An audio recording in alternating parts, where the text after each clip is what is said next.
I realize it's been a little while, but we're back. I can't wait to get into it right now on Ryan Flies. This is so fun, man.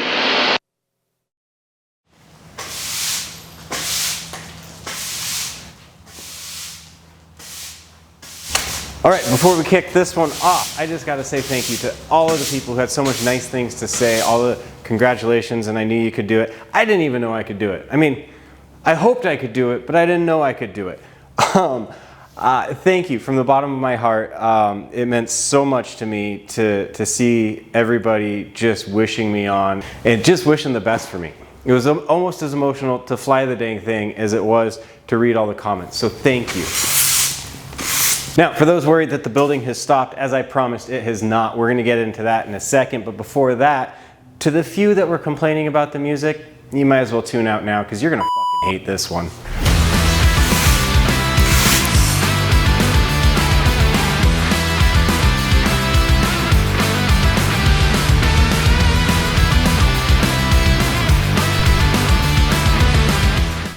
It's a little bit of a chilly morning, but it is a beautiful one. I was expecting fog. That is not what we got. I've got a little bit of work to do here, and then we're gonna get this thing back up in the sky. As y'all know, we have yet to install the interior in the aircraft. That's gonna change today. We're gonna start in on it, starting with the aileron boots. Now, currently I've got a big hole that leads to the wing and a big hole for the control stick. All of this leads to a frigid blast of chilly air right to the groin. On a morning like this morning, I would prefer not to have that. So I'm gonna go ahead and install the aileron boots. This is a kit that came with my interior set. Is it an optional add-on? I went ahead and opted for it. I'm excited to delve into this and to see hopefully what sets the tone for the interior installation to come. Right off the bat, I'm blown away. I'm surprised by a very well-kitted portion of this interior. I've got some very complete instructions, all the hardware I need, plus the aileron boots themselves. Let's get them in the plane.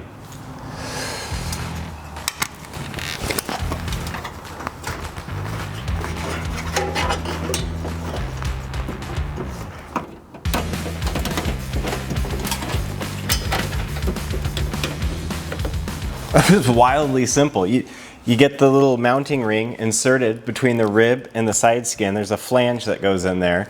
You expand it and then rivet it together so then it's locked in. You add some foam tape to both sides. You put on the boot and you zip tie it on. All in all, it's like a half-hour deal. Now I will say, I built my plane intending to put these on, meaning I knew better than to run wires through that pass-through. If you have wire runs going through your aileron push tube pass-through, you're gonna have to move them on the outside. That could take some time. Depending on your wiring setup, that could take a lot of time. All in all, the hardest part of the whole deal is getting that zipper started again, but I don't know, I struggle with zippers.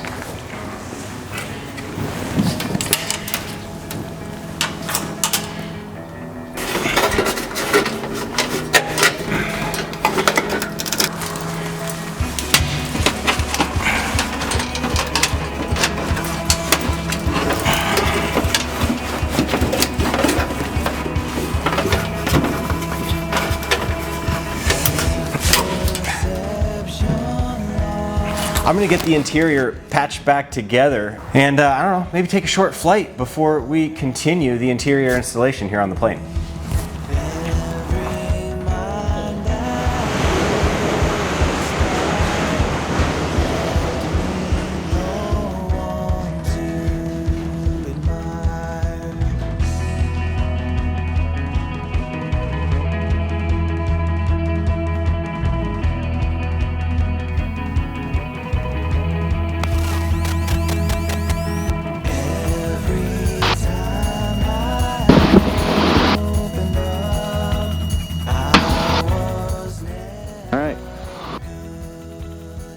Right rudder. Airspeed's alive, instruments are green. Rotate.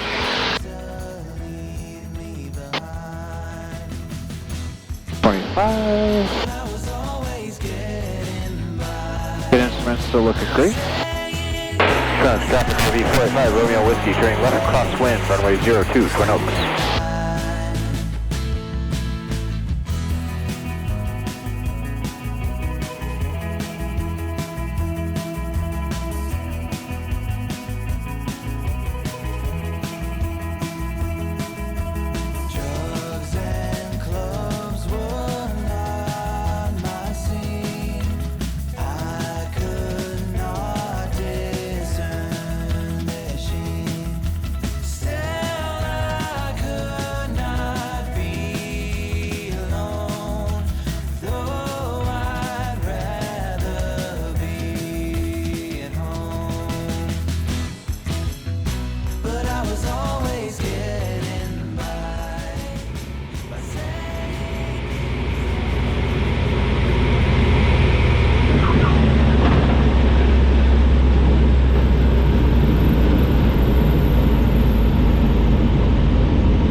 All right, well, it flies like a champ, but we do have some in-flight camera issues to work out. Traffic, RV485 Romeo Whiskey on the 45 I'm left. still fine-tuning a lot of what's going on up front. You heard me messing around with the prop. We're gonna go through what I'm doing about that a little more clearly in a moment here, and I also gotta get this cleaned up and start getting the interior installed.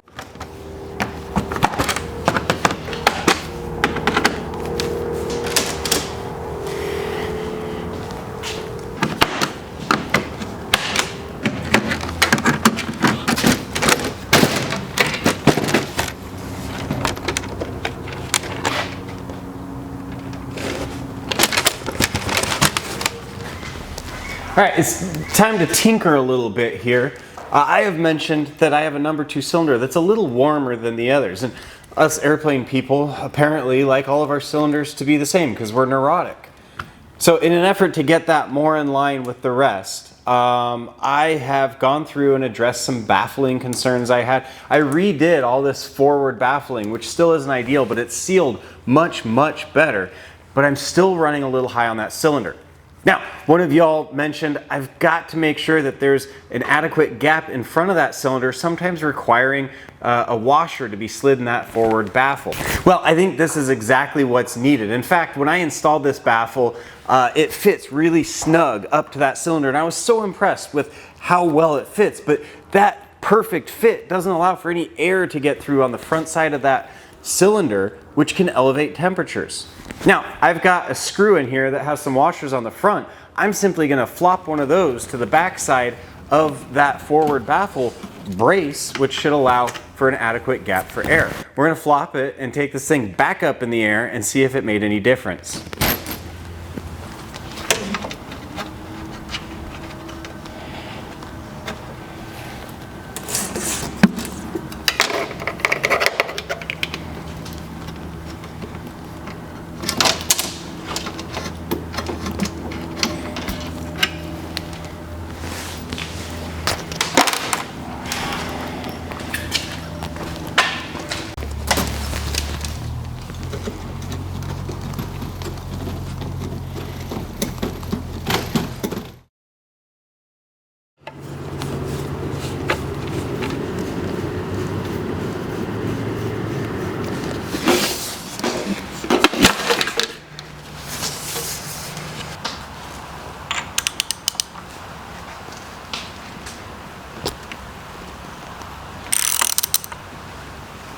I currently have the ability to overspeed my prop. Now, I put overspeed in quotations because I haven't yet actually oversped it. Now, I have hit my warning though, and that warning, while still allowing a little bit of buffer before I technically overspeed the prop, puts me way too close for comfort as to a true overspeed situation. To adjust the fine pitch RPM limits of the prop, preventing a true overspeed situation, I need to do 2 things. The first is to adjust the low pitch stops. The low pitch stops are adjusted by this gigantic bolt in the front of the plane. For my prop, I need to tighten this bolt.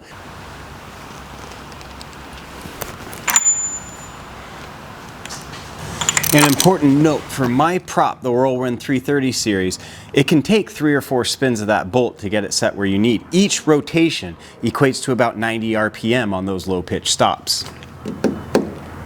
In order to adjust the pitch stops so that even without a governor, they are mechanically stopped from going to too fine of a pitch, allowing this prop to exceed 2,700 RPM.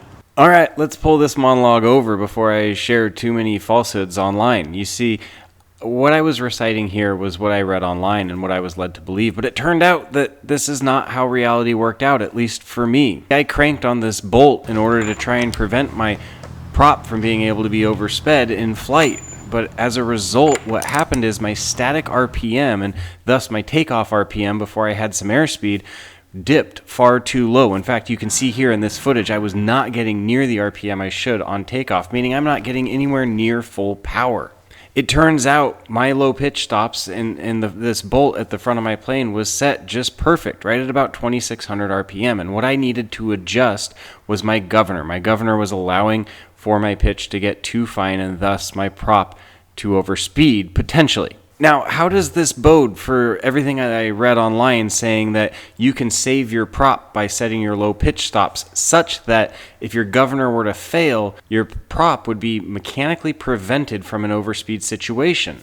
Well, I don't think it works out, at least not in my case, because my fine pitch stops are set exactly where they need to be, but apparently if my governor were to go, I can still get well above 2700 RPM. I guess for the time being, I will set my governor correctly and hope that it stays like that. Feel free to share some insight on the comments if you have any.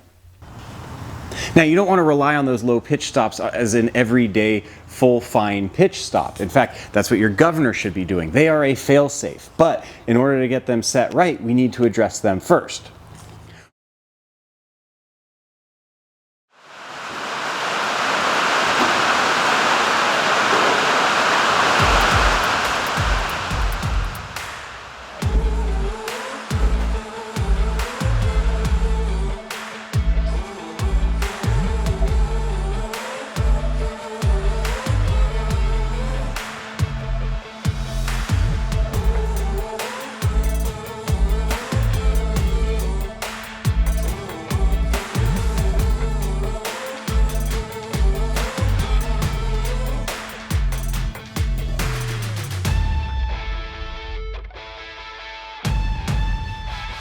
It is wild out there. I hope you can hear me.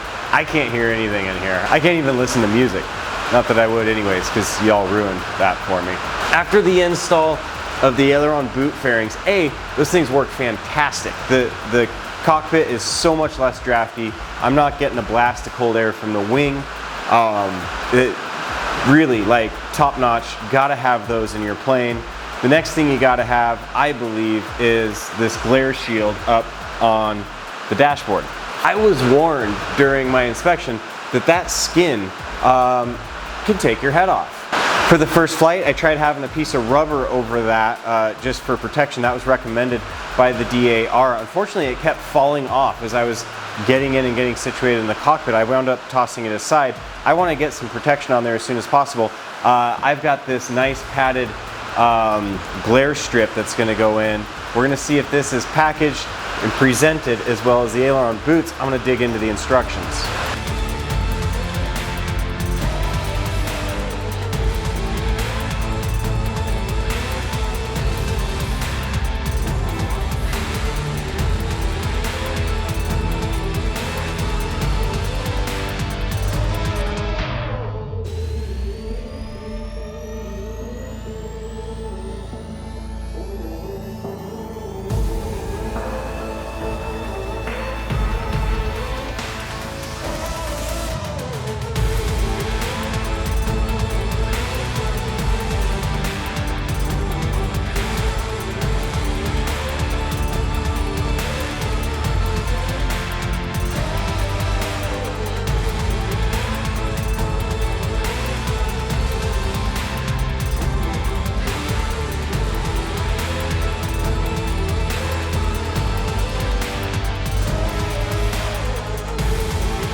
I absolutely love it. I can still see the tippy tops of my screens when I'm in the plane. I can't see my light strip as much, which is good. It also sort of obscures my GPS pucks on top. It's perfectly positioned. It also looks super clean. Best thing, it may keep the top of my head on someday. I absolutely love it. Let's see what's next. So with the fuel injection cover pulled from the plane, which is super easy to get out, you can go ahead and mark where these little Velcro coins go. We've got about 8 on the side and 6 on the top, and then we'll drill and rivet them in place.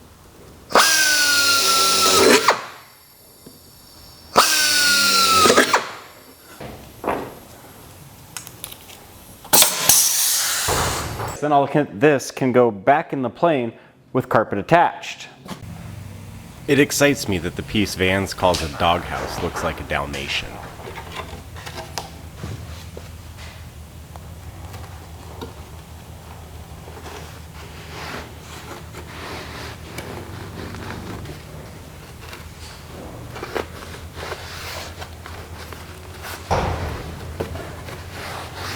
Carpet was similarly and equally easily added to other areas of the cockpit, including the floor and the gear weldment covers. Now, I didn't necessarily do these in order. You really want to probably get your floor carpet in first. However, mine was still at the upholstery shop getting the heel pads sewn in.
All right, so to get this forward panel in, I've got a spot marked, and we need to drill a hole in that spar brace cover.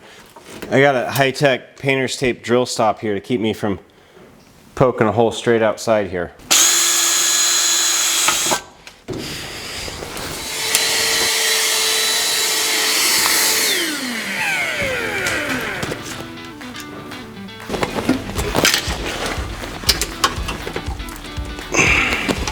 Now we can pop this back into place.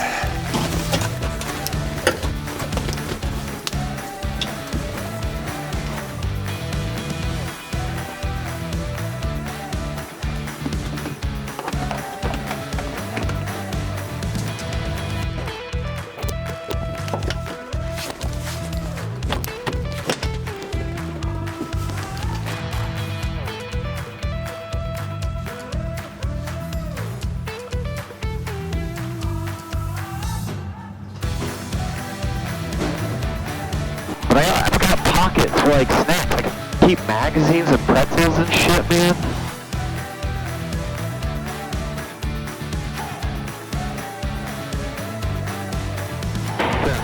V485, Romeo Whiskey, turning left, runway 02.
What an epic day in the air. That was freaking amazing.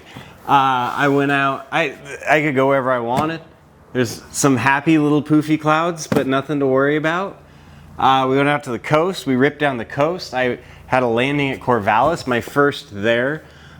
Flew back, we did 2 landings here. Some of those landings, even not that bad. It's really running great. Now, I will continue to test and do phase 1 cards sort of in tandem. We're getting the airplane mapped out as well as trying to get some test flights done so that I can ultimately get it out of phase 1 and get out of my little chicken coop they got me in. That first flight in the interior, just looking around, how phenomenal. What a fantastic looking interior. What a freaking beautiful plane. In here, we're nearly finished. We're nearly there. I got some stuff to do on the outside, but I mean, it's just grade A. It feels like $1 million up there.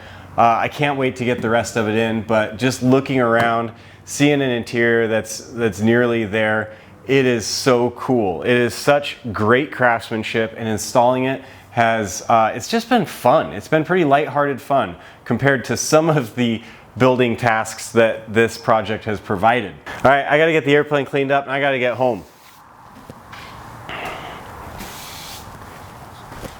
what a nice day.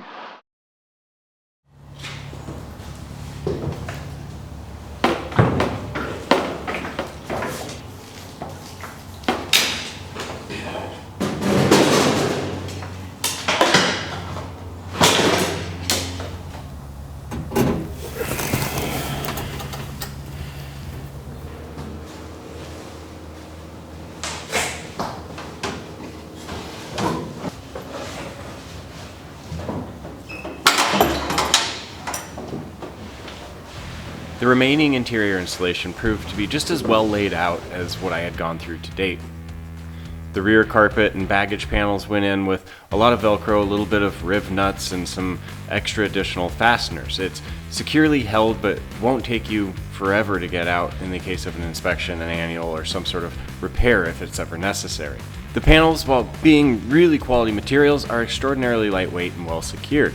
In all, it creates a very finished look to the interior of the plane that offers some insulation and sound dampening, all the while being incredibly stylish. Now, you do have to remember I put forth a little bit of extra spend on my interior to get some custom stitching and custom colors. In fact, I put Classic Aero a little bit through the ringer on that, but they were nice enough to work with me. In fact, the purchase and production of these pieces was one of the smoothest running elements of the entire airplane build, and I can't thank them enough for that. I believe this is a well-earned shout out by their team. If you are looking for an interior for your RV or other model of experimental aircraft, take a look at Classic Aero. Wonderfully kitted, quality materials, excellent instructions, beautiful hardware kit. You can't go wrong. So with that, we'll wrap this one up with some final looks at the finished interior installation of the RV7. We'll be back before too long with more flying, more building, right here on Ryan Flies.